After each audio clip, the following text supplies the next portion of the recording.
Hello, everyone, and welcome back to another episode of the Home Field Locks podcast. It's our first Thursday in what feels like a while putting out a show, but we're back to normal schedule.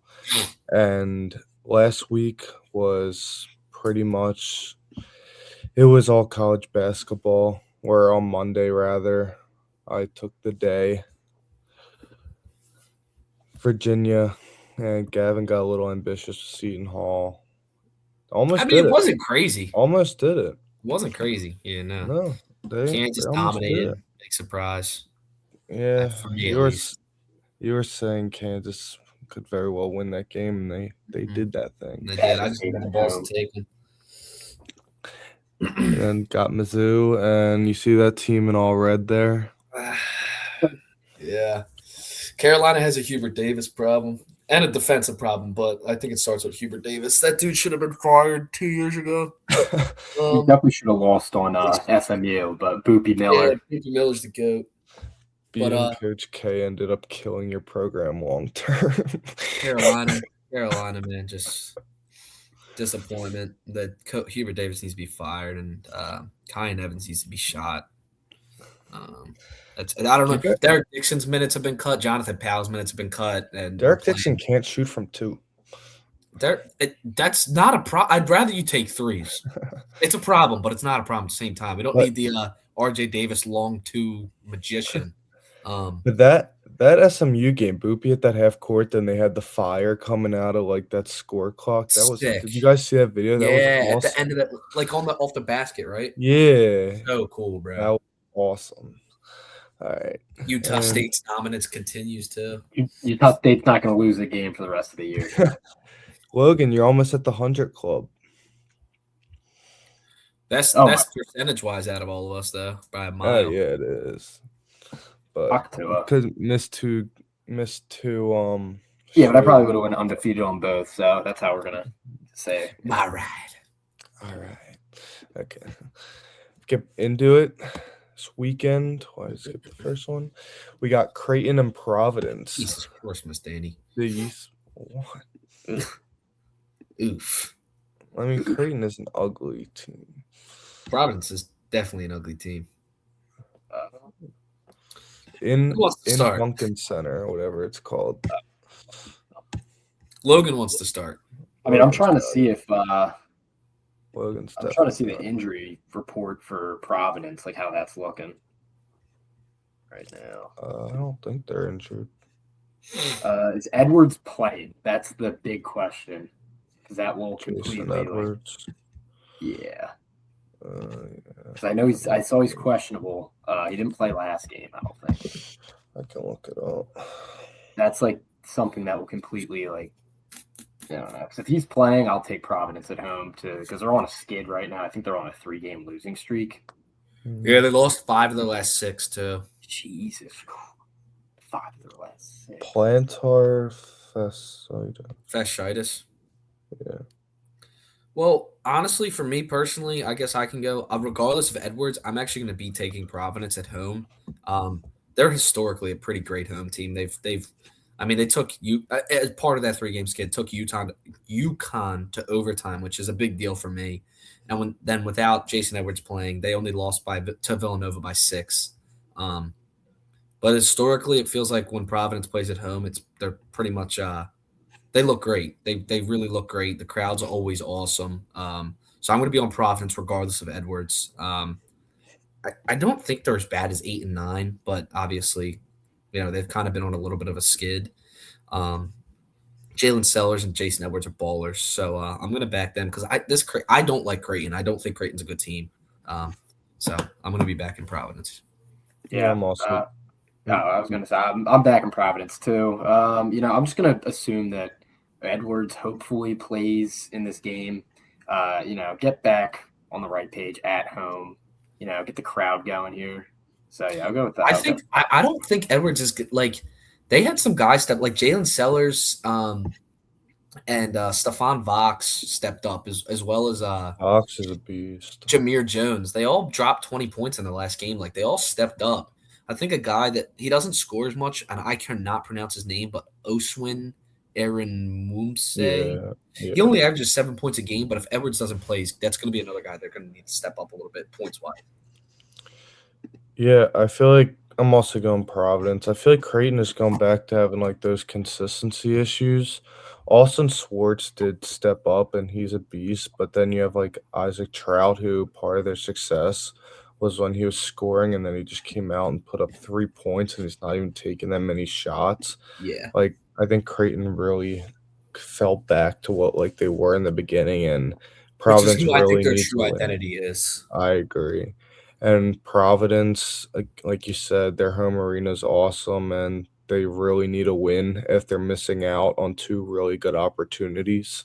Mm-hmm. So I'm going Providence. Friar.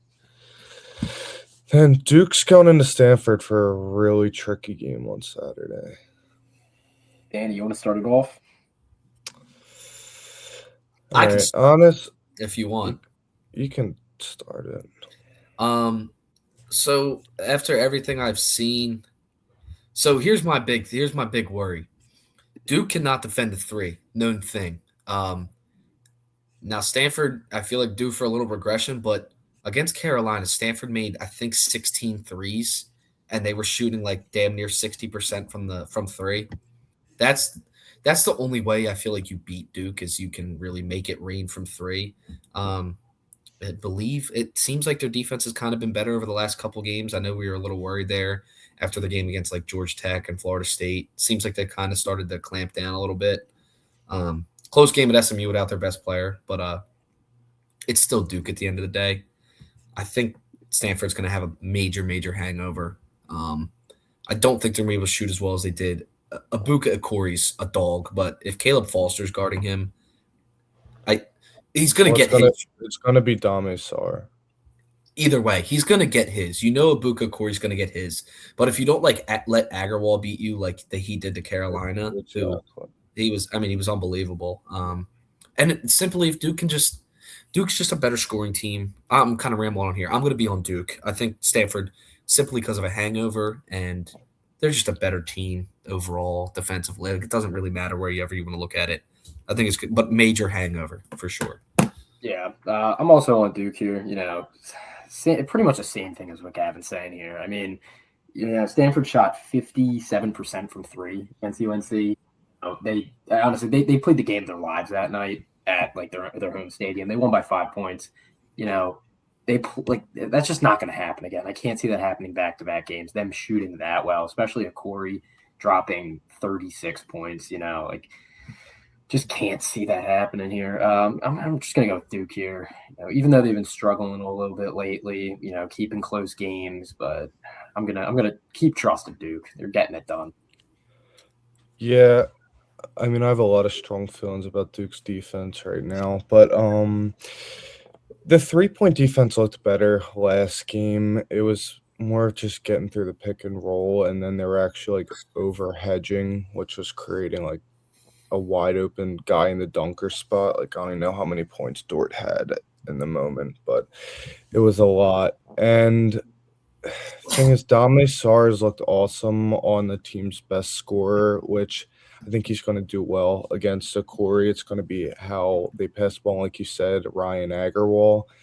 Honestly, if they didn't pull that game out against UNC, I'd probably be on Stanford here. But since they did win that game, they really needed to get one in this week to like put themselves in a legit tournament situation, and they got their win. So I'm also going to go with the hangover on Saturday.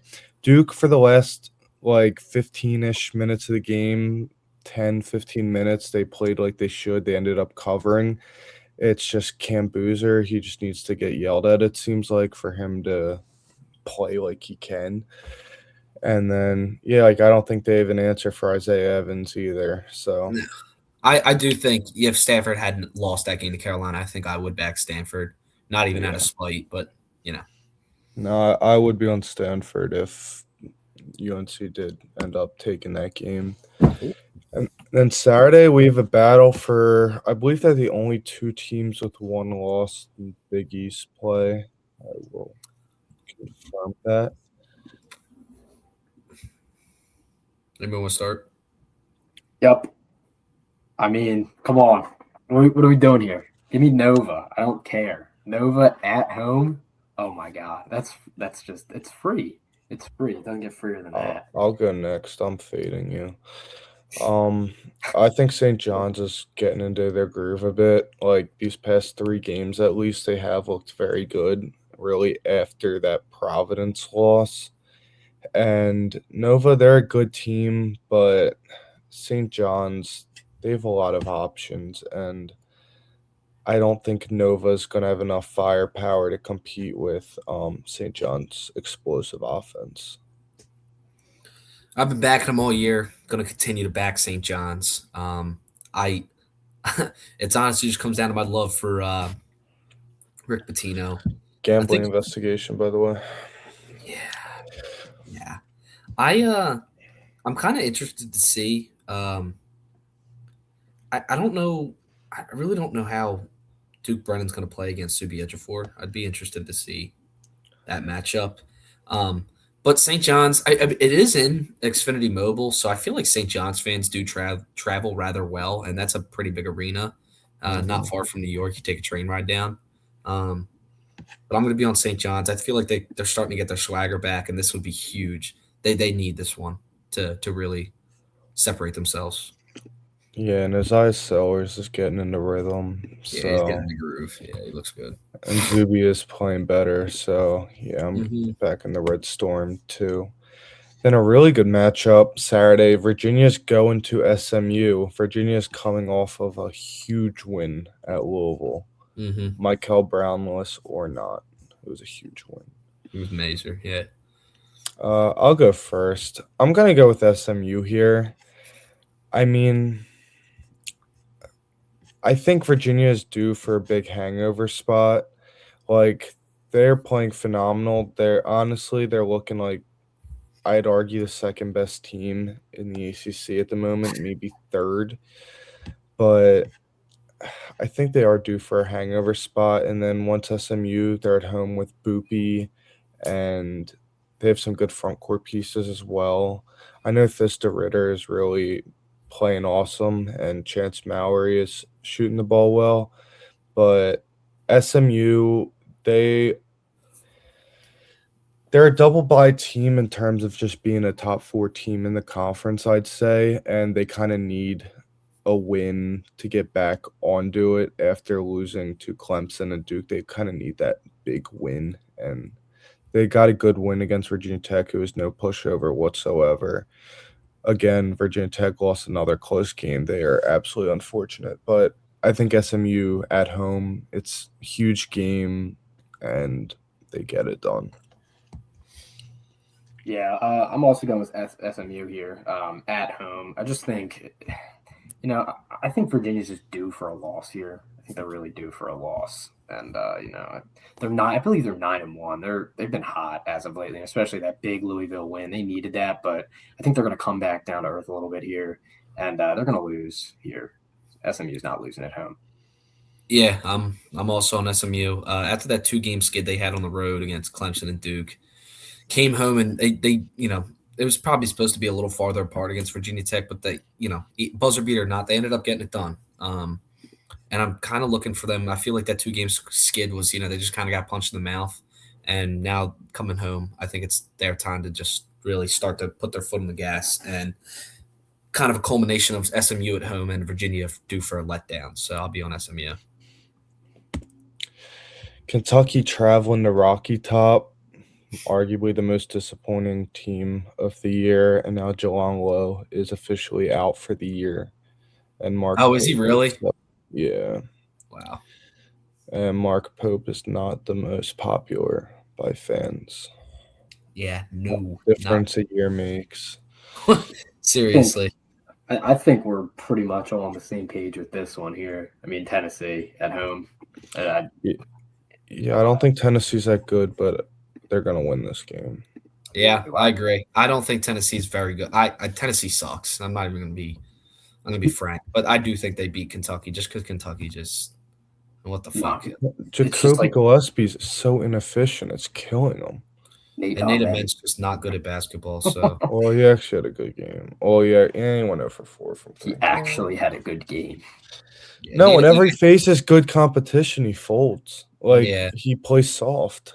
yeah. I don't see Kentucky pulling this one out. Both of these, I both think this these teams spread's are projected to tough. open close to double digits too, which is a little nuts. It Yeah, will no. probably be around like 8. It's I'd at say 9. It 7.5 looks like 8.5, 9. on Torvik. Yeah. The comeback for Kentucky was cool, but like, dude, you were down over 20 points to LSU. Like, that's crazy.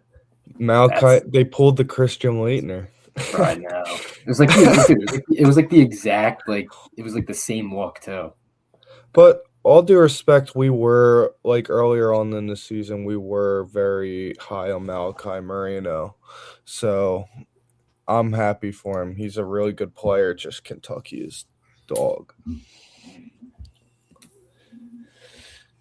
UCLA going to Ohio State, mid-tier Big Ten matchup. Oh man, I can start. You know, I really just don't like UCLA this year.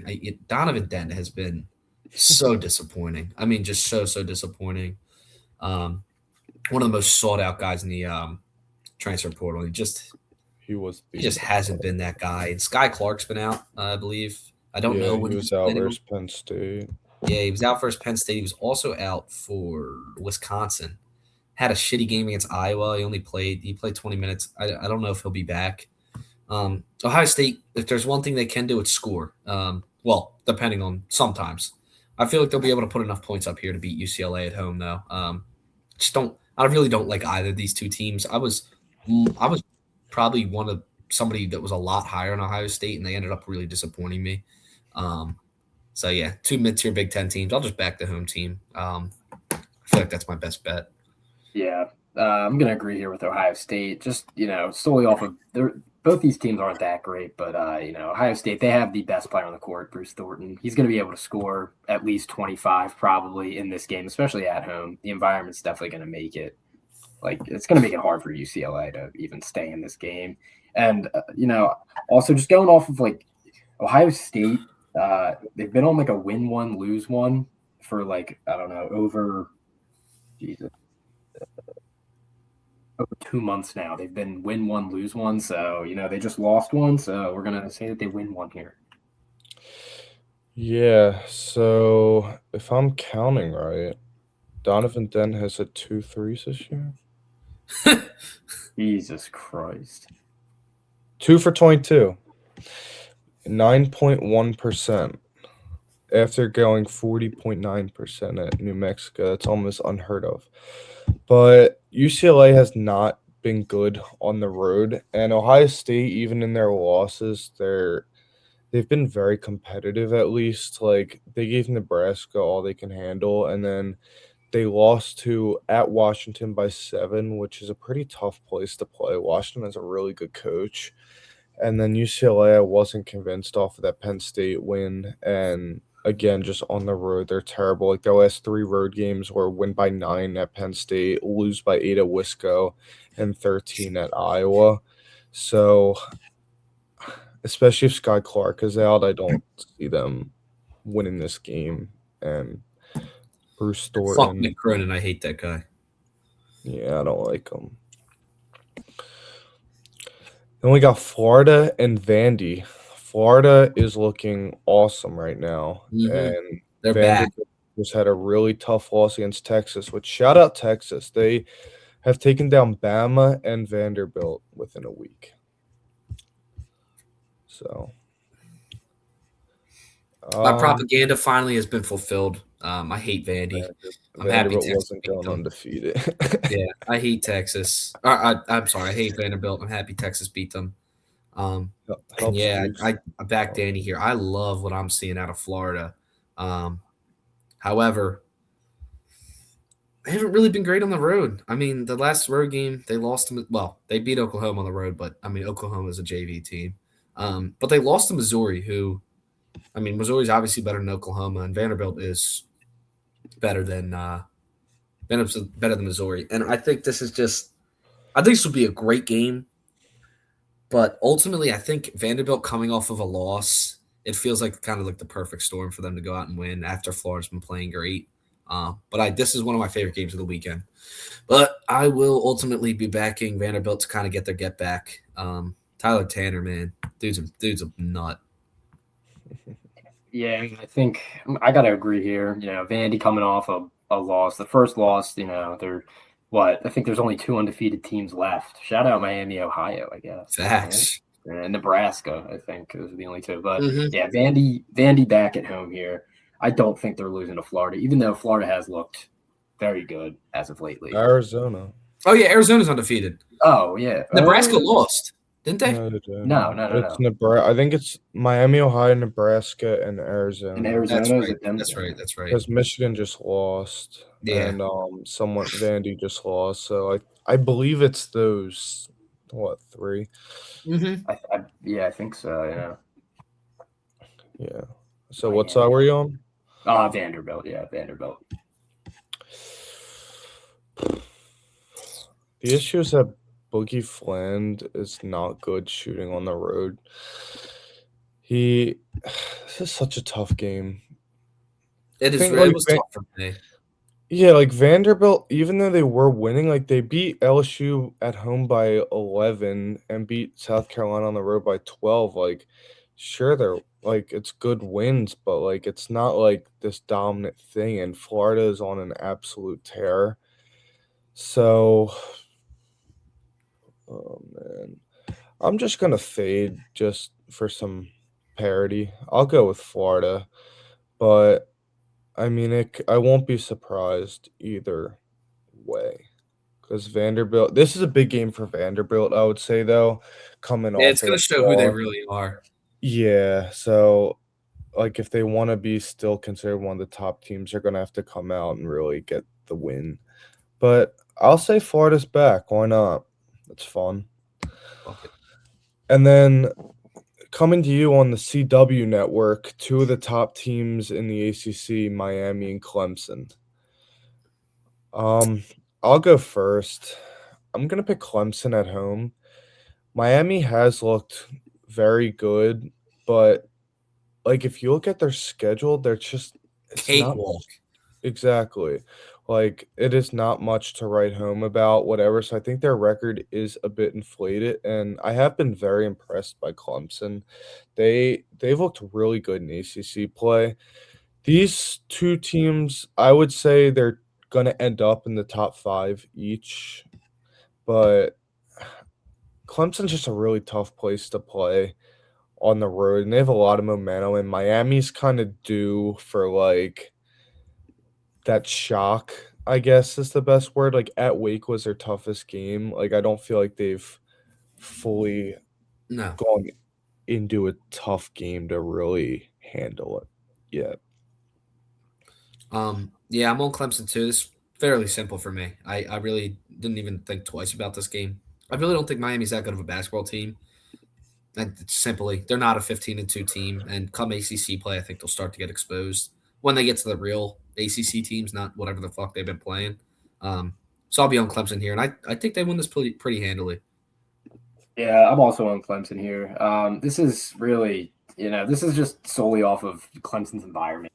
That SMU, Clemson played SMU. That was just like that place was rocking. I mean, that environment definitely had a lot to play. Like that had a big factor in that game. I mean, Clemson, I just don't see them losing to Miami, especially not at home here. Yeah, I'm trying to find like there's like a 5-ish game stretch of Miami where they play like UNC, NC State, Virginia Tech, and I feel like that's where it's Miami really, shows up. I That's where guess. Miami shows up. And I'm looking at like Clemson. We were talking about they don't have an alpha, but I mean, I guess it's like working. Like Nick Davidson just had 25 off the bench last game. Like it's weird, but I guess they're getting the job done. That's for sure. And Archie is going into Georgia. Arkansas just had a really nice back dominating win against South Carolina, and Georgia, was it a buzzer beat? They won on a buzzer beater. That's what it was, right? Yeah, it was a tip in. Against Ole Miss. This is also a difficult game. Yeah. I could start. I think Georgia's starting to show you who they really are. Um, don't don't really love them. Haven't loved them other than Blue Kane. I think that's the only guy I've really praised about. I really don't love Georgia. Losing to Ole Miss at home's damn near a felony offense.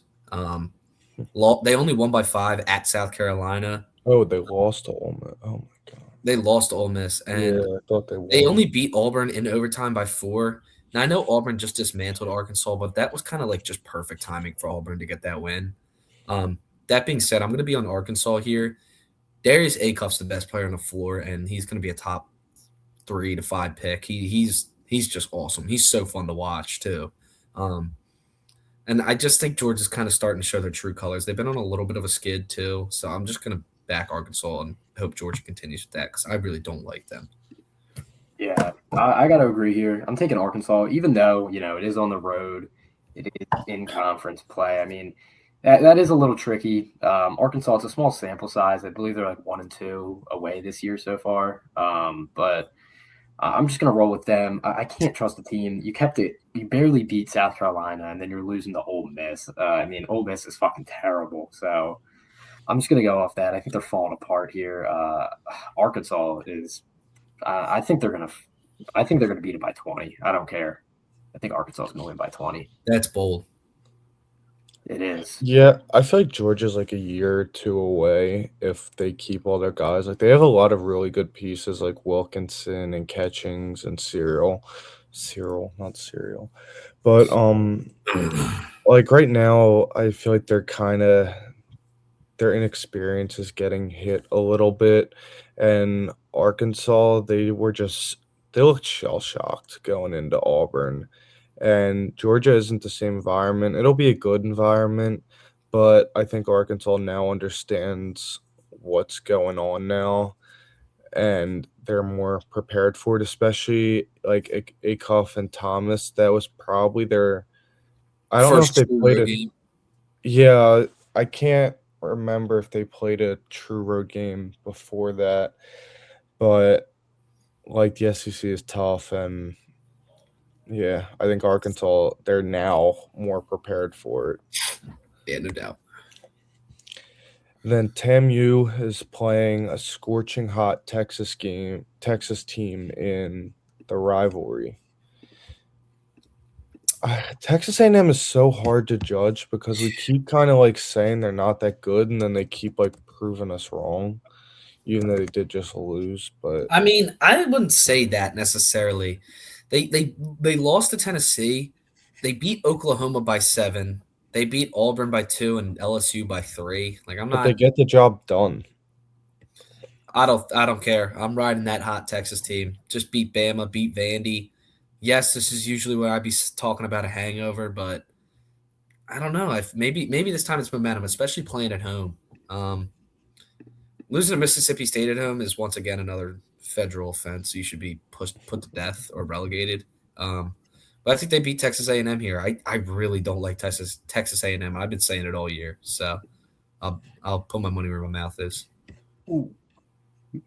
I don't like Texas A&M, but I got to give them props. They have been playing pretty well on the road, especially as of recently. I mean, you went into Tennessee, you're losing in double overtime, but like we said, Tennessee's not the best team, but at home, things are way different. They beat Auburn. Oh man, this is tough. I think I'm just gonna go with A&M here. I think Texas coming off the win against Bama, coming off the win against Vanderbilt. I think they're due for a loss here. I think Texas A&M takes this. Yeah, I'm going to go Texas too, and I don't think this momentum is really a fluke. I think it's more of a result of them unlocking Tremont Mark. Like, Tremont Mark was very disappointing to start the year, and he seems to have really found his groove. So, and then you combine that with their center, I'm not going to try to say his name, but Volk something, and then, like, Dalen Swain. I think Texas is here now, and Talking about they're Vocatitis. Vocatitis, yeah, the hook master, but or just the elbow master. Genuinely one of the worst players I've ever watched. I swear. When The I watch stats Texas say games, differently, but like if you yes, watch it, it's like he's not good. Like it doesn't. yeah. He doesn't feel How has good. Jordan Pope been in college? This is like his third or fourth year. This is his That's fourth year. it, dude. It seems like it's like his fifth. I think he did 2 at Oregon State, and it might be his 5th. Still But a good. I'm also going Texas, and they seem to be hitting their stride at the right time. Ooh. And St. Mary's is taking on Santa Clara, who are 2 of the top teams outside of Gonzaga, 2 of the top teams in the West Coast Conference.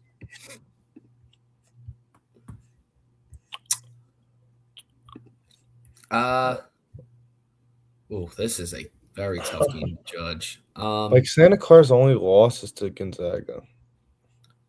My thing is though, I feel like St. Mary's. I don't know. Well, Santa Clara's lost 5 games this year. Yeah, but they went in a slump and then they got out of it. Honestly, I like Santa Clara. I mean, they've been my team for a couple years, but I think St. Mary's is going to go in and beat Santa Clara. I feel like I always bet against St. Mary's, and they always get the job done. They're always the second best team in the West Coast Conference. I think they kind of just back that up here and get a road win. And if you know me, I don't really usually take road teams, but St. Mary's has been fucking rolling as of late. So I'm gonna back them here. I do like Santa Clara though. I don't want to give off anything wrong, but give me those Balkan boys at St. Mary's. Yeah, I think I'm gonna be on the same page here. I think I'm gonna be on St. Mary's. I mean, as of lately, they've been kind of running through pretty much every team. I mean, their only loss in the last 10 games was Boise, which it's really not a great loss because Boise State looks horrible. But on the road, oh geez, just give me St. Mary's. I don't like taking that. Yeah, I'm also going St. Mary's. Like, I love Morauskas a lot. He's really good, and they also get a lot of production out of their starting lineup in general. They have a lot of different ways to beat you. Oh, never mind. I'm tripping. I thought Mikey Lewis. I thought he went to Gonzaga last year or something. I thought I'm tripping. Never mind. Mikey, no, he Yeah, ignore me. He might have been looking. It sounds familiar, but they have a lot of production, and by the end of the March, it's going to be your typical West Coast Conference year where it's Zaga, St. Mary's. So. Mm-hmm. And then I believe this is the last game, BYU and Texas Tech. I'll go Texas Tech. They're playing really good ball right now. The Big 12 it's a really tough conference. Like BYU, BYU just barely beat TCU, but TCU has been notorious for playing. Yeah, exactly. They've been playing up, but Texas Tech seems to have really found their stride. Like losing 4 at Houston is a pretty good loss. Houston's looking really damn good right now, and I think Texas Tech has a way to at least stop AJ DeBanza. I think Toppin will match up well, and Christian Anderson also has a path to dominate this game. And I think LaJuan Watts will also be able to use his frame to dominate this game. Yeah. This game right here is probably battle of the worst depth in college basketball. This is Jesus Christ. They're both pretty bad with depth, but I think I'm just gonna back Texas Tech here, especially at home. I just like the way they've been playing. BYU, they've been on a roll recently, but I think something's got to give, and I'm gonna back Texas Tech at home here. Yeah, I'm on Texas Tech too. BYU really hasn't faced any competition in the last 10 games or so. TCU, Utah, Arizona State, Kansas State, and then after that, it's 4 teams you probably never even heard of, and Clemson. I think this is Texas Tech's been playing good basketball. BYU hasn't faced great competition lately, so I think Texas Tech gets it done here. That big 3 at BYU's is awesome, though. Rob Wright, Richie Saunders, and AJ DeBanza is some probably one of the best top threes in college basketball this year. But 100%. JT I feel, Thomas is a monster, dude. He's so good. I feel like they could get some more out of Kevaketa, though. I feel like he should be better. Points wise, I don't know. Like I feel like he's not going to score much more than 8 points a game, but Well, yeah. he's a dog defensively. So Then moving on to college football, we have the national championship on Monday night. Miami is taking on Indiana, who has been absolutely rolling. Carson Beck, chance to win the Natty. It's 8.5 going Indiana, 47.5 total. Do any of you have any strong opinions on this? I mean, you got it. You got it. I'm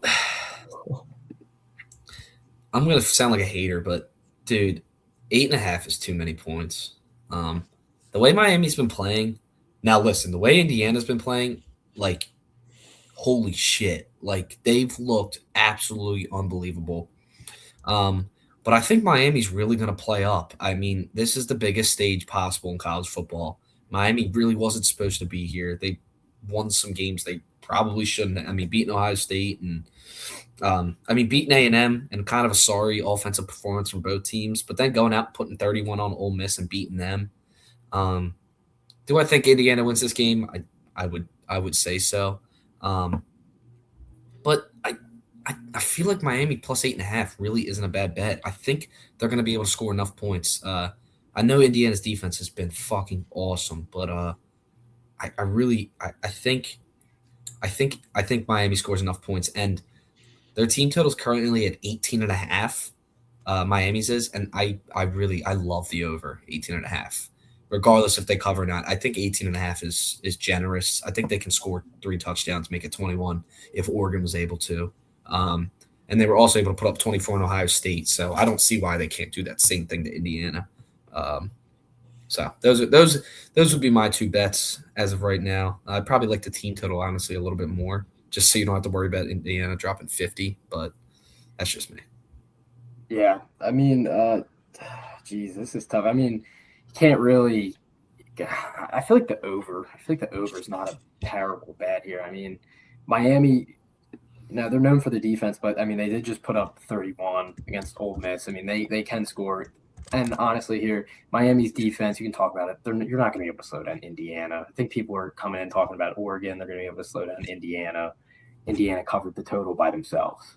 So, go with. I think the over here is the best play. Honestly, it's just what I'm going to play it.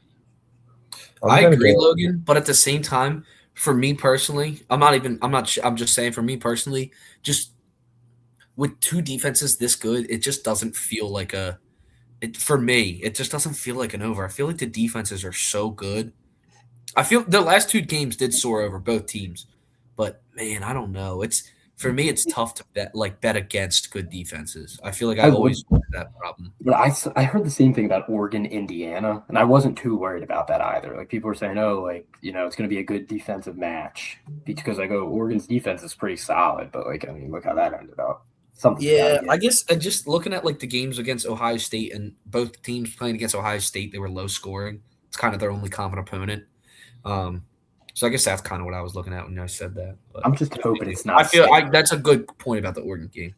I am just hoping it's not a stinker. I want to see. I would love to see I'd low-key like to see Carson Beck win. I don't know why, but people shit on him, and I just want to see him shut people up. Because it's pretty much he just passes at the line of scrimmage. It's all it's like Tony. It's just and then screen pass and he runs. Malachi Tony's a dog. You see the special on FanDuel, 400+ yards from Malachi Tony, Puka Nacua, and JSN. Now, is that going to work against Indiana's defenses? I don't know. It's plus 1,000. Those are crazy odds. What do you think, Danny? I mean, I'm keeping it simple. I'm going Indiana. I mean, money line or spread?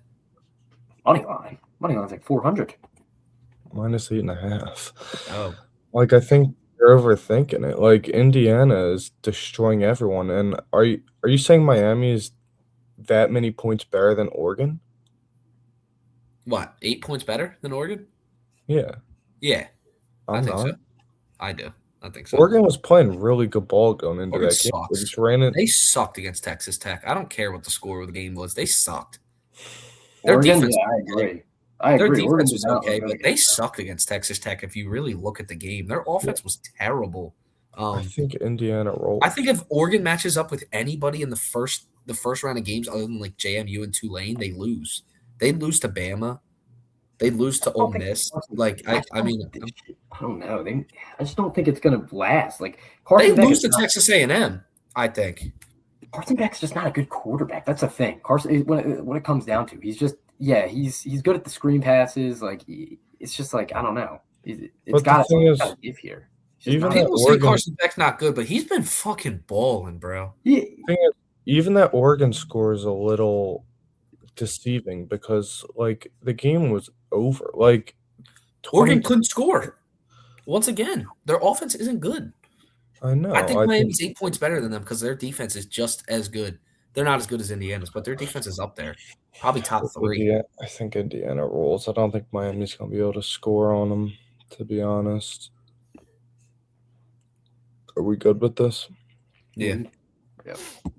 Now getting on to NFL divisional round, we have the Bills and Broncos kicking it off on Saturday. Broncos minus 1.5. I'll start. I said it in the beginning. I don't know if we had an episode for the playoffs, but I've been telling people I think the Bills' year to go to win the AFC. I think it's the Bills' year to win the AFC. Josh Allen doesn't do it this year. Will he ever? I don't know. My bet would be Bills money line, just to keep it simple. I haven't even looked at team totals or anything like that. I think the Broncos are frauds. I've been saying it. Defense is great. Don't get me wrong. Defense is awesome. But they do not have the offense to win against, I don't know, some of the premier teams in the AFC. So I'm just going to take the Bills money line.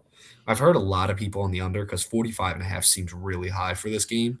But I'm not even going to look at the total. I'll just take Bills money line and put my money where my mouth is. Yeah, I'm also on the Bills here. I'm pretty much the same thing. The Broncos are frauds. They've been frauds all year. They've been getting away with it. It ends right here. Even with the Bills losing Gabe Davis, they're losing Shavers. They're losing two of their, it's two of their receivers. I mean, that makes it tough. It makes it even tougher for Josh Allen, but he's been through worse. I mean, Josh Allen, it's the playoffs. He's going to use his legs. He's probably going to get into the end zone again. So Bills money line, probably take a Josh Allen touchdown as well. Love it. I love the Josh Allen touchdown, dude. It feels like it hits every week. Yeah. This total seems high, though, man. I don't know. I'm also going with the Bills. I mean, I haven't been huge on the Broncos. Like, it's black magic, I feel like. And when push comes to shove, the Bills are they're gonna come out on top. I don't think Bo Nix is really that good, to be completely honest with you. But Danny, you're the totals guy. Does that 45.5 not seem high? Well, I mean, the issue is that the Bills just randomly don't like playing defense. The Broncos never like playing offense. It's not even random. No. I mean, I think if the Bills win I feel like if the Bills win this game, it has to go under. That's what I'll say. Yeah. I don't think if this total goes over, then the Bills don't win. 13-10. 13-10 Bills. 7-6. And now 49ers taking on the Seahawks in Seattle. My bet's the under here. Like, the Niners offense is not that good. The Eagles defense was absolutely terrible in that game. And the Seahawks, I don't like playoff Sam Darnold, and he's actually on the injury report right now. So, I don't think there's going to be many points scored in this game, to be completely honest with you. And the Seahawks defense is also very good, so they're not going to try to turn this into a shootout in a playoff situation. They're going to try to get as much ball possession as they can. I don't know. I think, honestly, my favorite thing here, I think I got to go with the Zach Charbonnet touchdown. I think the Hawks are really going to, they're going to be able to get what they want on defense. No Kittle is going to kill the 49ers, especially now, the Eagles really had to adapt mid-game. I'm not going to talk too much on that game because I'm just going to get pissed off.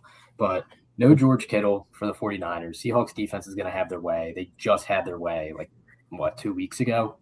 And so did Zach Charbonnet. I mean, I think the Seahawks are really just going to be pounding the ball against this weak run defense. And, Charbonnet he gets all the goal line carries, all the touches within the 5, and he's going to get in. Yeah, I probably have 2 picks on this game. Listen, I think the Seahawks, I hate doing this. My first pick is 49ers team total under. It's 18.5 right now. And Seahawks and 49ers have played twice this year, and the 49ers have a combined 20 points. I don't see them scoring more than 18. The Eagles, if they didn't have such a bad first defensive possession, the 49ers would not have scored 23 points. I'm not trying to go back on it, but I don't know. And I that's my official pick. I don't think this will be an official pick, but I kind of do see the Seahawks covering this game. If you can get 6.5, I probably like that better, but I feel like they kind of control their own destiny in this game at least. They feels like they should win this game. 49ers are so banged up, even more banged up now. And they controlled the pace against it when they had to win the division, so who knows? But I don't think the 49ers score 18.5 points. The Patriots are -3 at home against the Texans, and the total sits at 40.5. I mean, I'm also taking the under in this game. I don't think the Patriots' offense was very good against the Chargers and the Texans. They put up 30 points, but I mean, it wasn't – I feel like that's a lot more than what their offense totally represented in that game. And, I mean, I keep saying that C.J. Stroud is due for the typical Texan stinker on offense. I mean, I don't think there's going to be many points scored in this game, to be honest with you. Yeah, I think I'm going to roll with the Patriots here. I'm just going to trust them. This is solely off of what's happened with the Texans. You're losing Nico Collins. That's your X factor. And I know he didn't do too much last week, even when he was playing, but him just being on the field, it definitely does make an impact with the defense. So I mean, now you're wide receiver 1, you're up to Jaden Higgins, I believe, or Christian Kirk. But either way, I'm just not trusting that Texans offense. Yeah, their defense is amazing, but so is the Patriots. And I kind of just trust the Patriots more here at this spot than I do the Texans. So yeah, we're just gonna go with the Patriots -3. I feel like it'd be pretty storybook for the Patriots and Bills to meet up again after all the games they played this year and how awesome they've been. But I don't think we're getting there. So I'm gonna back the Texans +3. Money line's worth a look. Drake May is not going to do this in his second year, just flat out. I don't think he's going to be able to play against this defense. That game against the Chargers, had they looked a little more convincing, I'd probably be behind them. And I'm not saying the Texans obviously won by a lot, but they weren't convincing until the fourth quarter against the Steelers. But I feel like the Steelers were just I don't know. They were just playing with it felt like they were just playing with their food the whole game. No Nico Collins is huge, but I don't care. I'm going to back the Texans. I will not fade this defense. I just can't. I know the Patriots defense is good, but I just can't not back this defense. And then our final game, Rams and Bears. I think I'm going to go with I think my favorite bet here is I'm going to go with Devontae Adams anytime. I mean, even before that collapse by the Packers, that was just terrible. The wide receivers were just getting in the end zone. I believe 3 different wide receivers got in. So, the Bears aren't amazing at covering the wide receiver. And, it was Devontae's first game back. He had a good first game back, especially for it being the playoffs. And, they love to use him in the red zone, especially when they're on within the 3-yard line. They love that fade ball to Devontae Adams. And, that's going to connect with Stafford here. And, so Devontae Adams, that's my favorite touchdown pick. I personally don't have a bet in this game. Pure hate watch. See, for me, as a Seahawks fan, I want to play the Bears over the Rams. but at the same time, like I'm on hate watch for the Bears because I just hate the Bears. I don't think they're good. So conflict of interest. I won't have a play on this game. I really don't have a read either. I'm going Bears -3. Rams -3.5, not Chicago. The Rams are still my Super Bowl pick, to be honest. No matter how bad they play, I think they have too much potential, and I think even if they just keep getting it done, they're gonna eventually play well. The Bears, they did not look good in that game. The Packers collapsed. The Bears looked totally outclassed in that first half, and the Rams offense is better than that. So, I mean, yeah, I'm going with the Rams -3.5. Really get going en route to a Super Bowl. Yeah, that Panthers Stadium, the Panther Stadium was bumping, dude. That was crazy. That was awesome. That was a great game. Dude, it was. I mean, I that was felt bad for the Panthers at the end. Like obviously, I wanted them to win. they At 10.5 won. was so disrespectful. Definitely was. I mean, we said they would cover. All right. Well, that pretty much wraps it up. We hope you guys enjoy this week of football. Good weekend of football and a good slate of college hoops on Saturday. We'll catch you back Monday with college hoops. Then Thursday, UFC gets back on the slate. So that should be a fun episode. I believe Mike will be coming on. So it should be a really good episode for you. So hope you have a good weekend. See you guys. We'll see you.